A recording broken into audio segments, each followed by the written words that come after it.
JBN, we keep you informed. Concoction of vinegar and hydrogen peroxide could prove unsafe, say the experts. Please remember to subscribe, like, share, leave us a comment, and click the notification bell to receive our daily news items.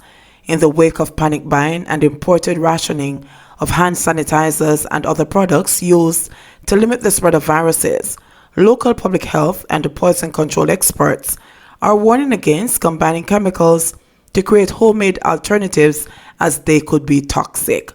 The warning, which comes amidst the confirmation by the government that there are 8 cases of the novel coronavirus disease, COVID-19, on the island, is a direct response to a WhatsApp voice note advising people to mix vinegar with hydrogen peroxide to keep the virus at bay.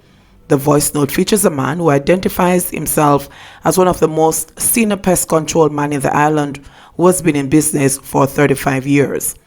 We have equipment that we would just put in a house to do that. But for you as individuals, you can buy a gallon of vinegar, which is not very expensive, also a 500 ml of hydrogen peroxide, which is also not very expensive. The 500 ml would go into the gallon of vinegar and you shake that together. Then buy some small spray bottles, which are also not very expensive, and use it to sanitize your areas, whether within your house, your workstations, the bathroom knobs that you have to touch, the man said. He added, it's better to walk with that bottle and spray and enter a doorway than not have it and somehow that virus touch a handle, touch the counter, sit by your desk and sneeze by your desk and you get infected. But public health specialists said on Tuesday that in addition to being highly corrosive and potentially toxic, the mixture would be ineffective as a sanitizer because vinegar is used for cleaning. It is not known to. I would not advise anyone to add vinegar to hydrogen peroxide because there are synergistic effects of mixing products. They cause chemical reactions that can be dangerous to us, said Poison Information Coordinator at the University of Technology, Jamaica, Sharika Balancing. That's going to produce a parasitic acid, and the vinegar is not used in terms of a virus. Vinegar is used as a household product. Some people use it to clean tiles, some use it to wash meats, but we don't use it for pathogenic organisms.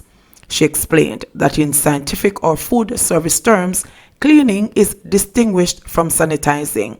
The former refers to the removal of visible dirt, soil, chemical residues and allergens from equipment, utensils, and work surfaces, while the latter is done to reduce the number of microorganisms to a safe level.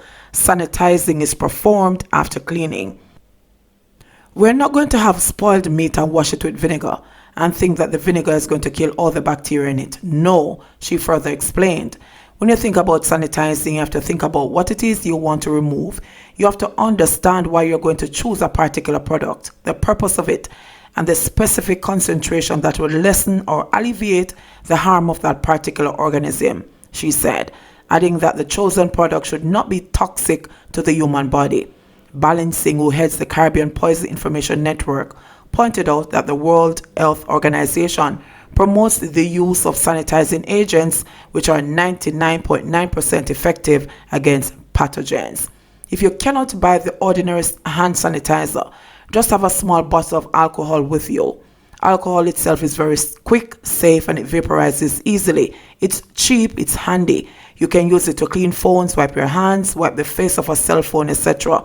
Do not try to make your own sanitizers by mixing chemicals, she urged. Pharmacist Lorenzo Letts also agreed with Balancing. Letts, who holds a master's degree in public health, built on Balancing's comments regarding the risk of parasitic acid, describing it as having the tendency to cause irritation to the eyes, skin, and mucous membranes.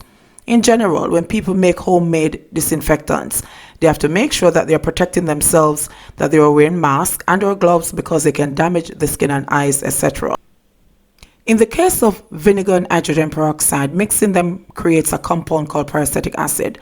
I wouldn't recommend combining them together in the same bottle to be used as a sanitizer around the house. I would recommend hydrogen peroxide by itself or alcohol, 70% to 80% alcohol, like those sold in most pharmacies and supermarkets. Spray it on the surface and let it stand for 2 to 3 minutes, or 3 to 5 minutes in the case of the hydrogen peroxide. then wipe it off or let it air dry. That's a more effective method, Letts said. Chief Public Health Inspector for Westmoreland, Steve Morris, is also on the same page. That doesn't sound like something I would recommend, he said, after learning about the advice from the pest control operator. Peroxide itself is already an antiseptic, and vinegar is a weak acid. Mixing the two together in the same bottle will produce fumes. Why not just use the peroxide by itself?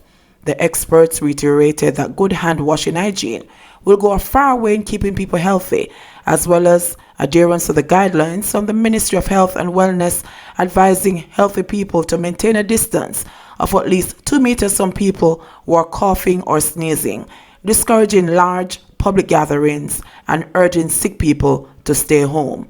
Balancing added that her unit can be reached at 888 Poison for guidance on mixing chemicals. And so guys, this is the advice from the experts. Do not mix the vinegar and your hydrogen peroxide together. Use the hydrogen peroxide by itself, or if you have alcohol, just put your alcohol in a spray bottle and spray your surfaces, because we need to protect ourselves as best as we can during this time. JBN, we keep you informed. Please remember, subscribe, like, share, leave us a comment and click the notification bell to receive our daily news items.